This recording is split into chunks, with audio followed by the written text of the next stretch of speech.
For years I stood next to nothing. And finally, my family and friends persuaded me that all of us who served in World War II have a story to tell that should be put out there and perhaps preserved. So I wrote a little memoir of my war years, and mostly for family use. And then by chance I was asked out to speak a couple of times, so that sort of launched me. And now they can't shut me up.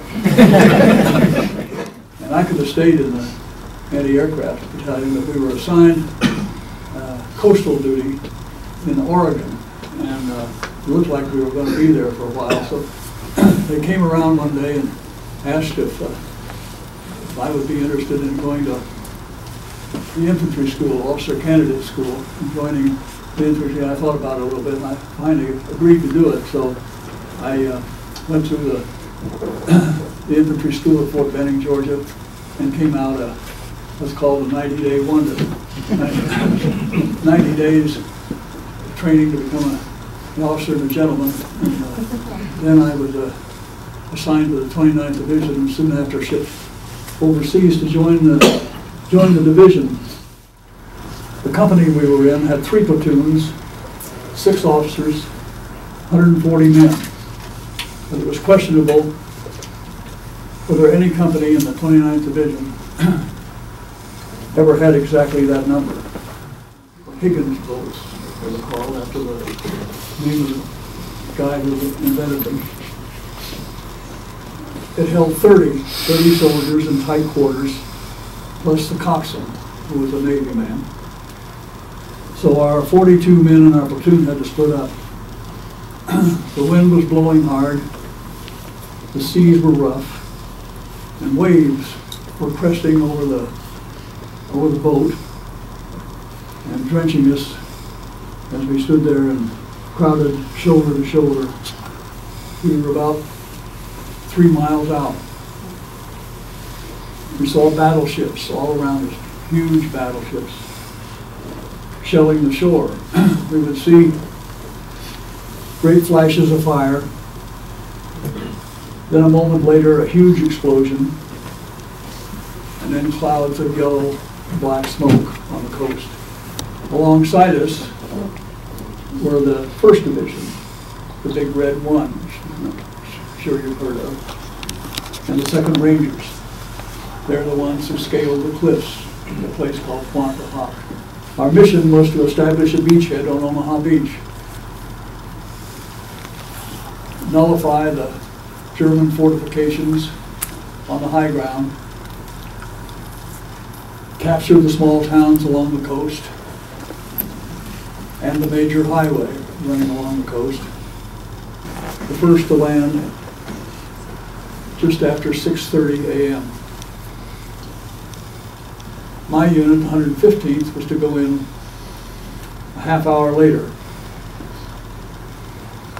But the 116th was decimated right away, getting off the boats.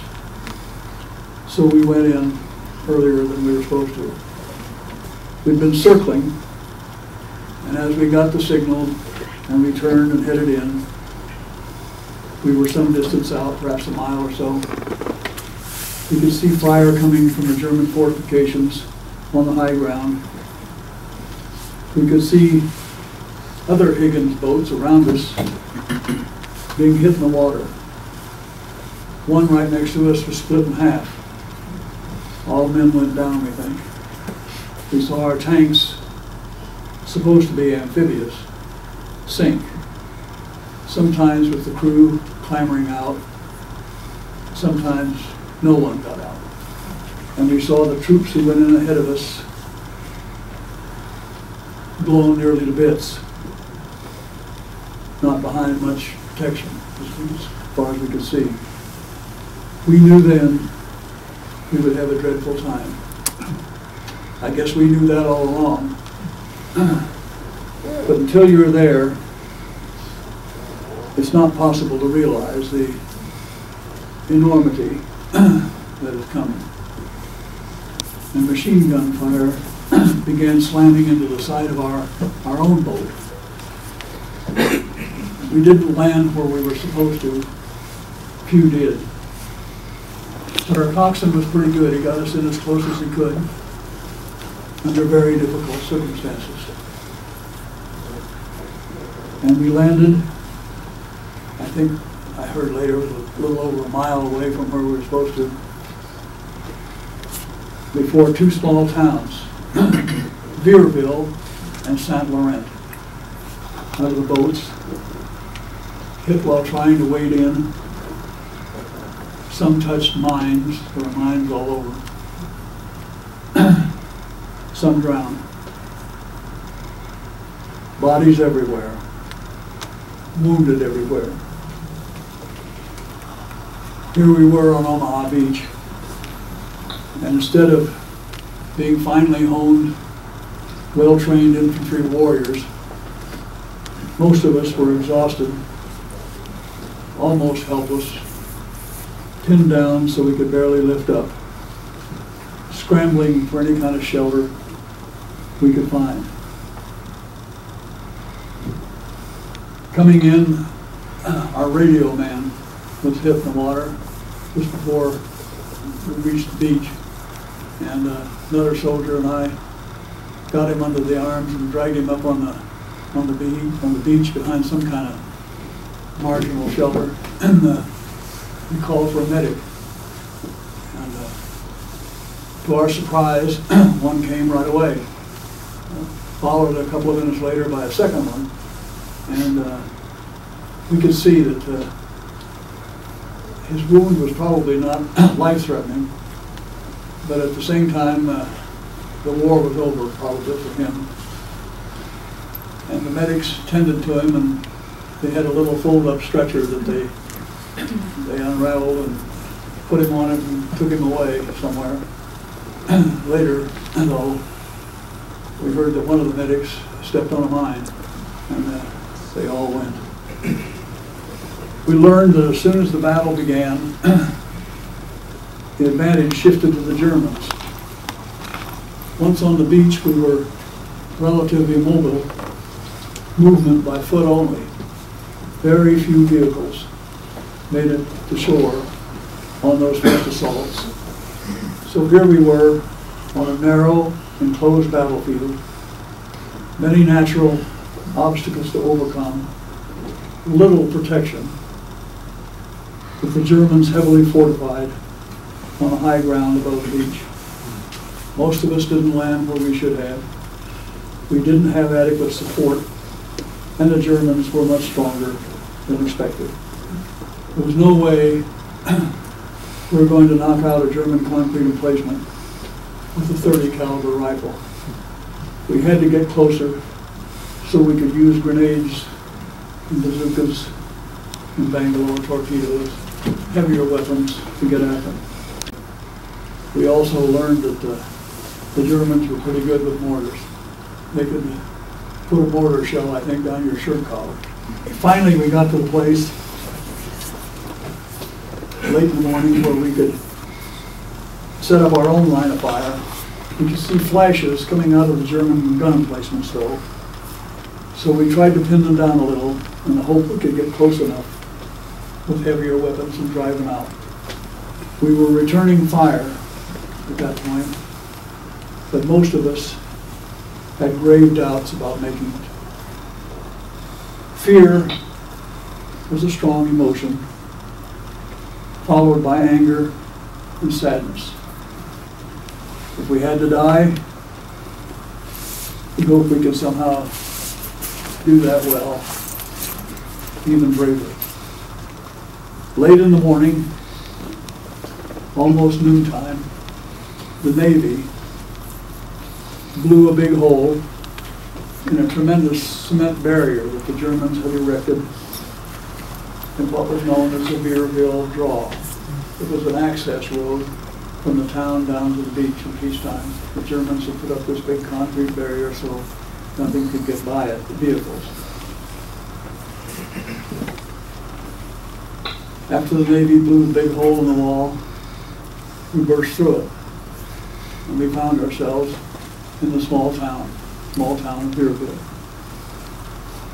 Finally, The 29th Division was off the beach, a small part of it at least. Shortly after noon, a handful of Americans from the 29th Division, perhaps 100 in all, held the town of Veerville, and we were hanging on for dear life. After Veerville, we made our way slowly under intense fire and bombardment to the next town, which was Saint Laurent. By nightfall, we had penetrated the outer reaches of the town, and the next morning, after a night of continuous firefire, Saint Laurent fell, and we moved on to the small villages and the treacherous hedgerow country inland from the coast. It is the emotional center of the Battle of Normandy. 9,386 graves there, row after row of them from the 29th Division. It is a place that speaks to you, a beautiful place, at once saddening and liberating. It overlooks Omaha Beach, now white sand and pebbles, peaceful and pristine, a far cry from the carnage so many years ago. The graves all face westward toward home. There, it is always Memorial Day. This quiet cemetery, both a place of reflection and a retreat for the spirit. Bravado comes easily to young men who think of themselves sometimes as indestructible. A lot of that was gone for us as we approached the invasion and began to understand the enormity we were going to face. We went through a baptism of fire on Omaha Beach that was truly shattering, heart-stopping.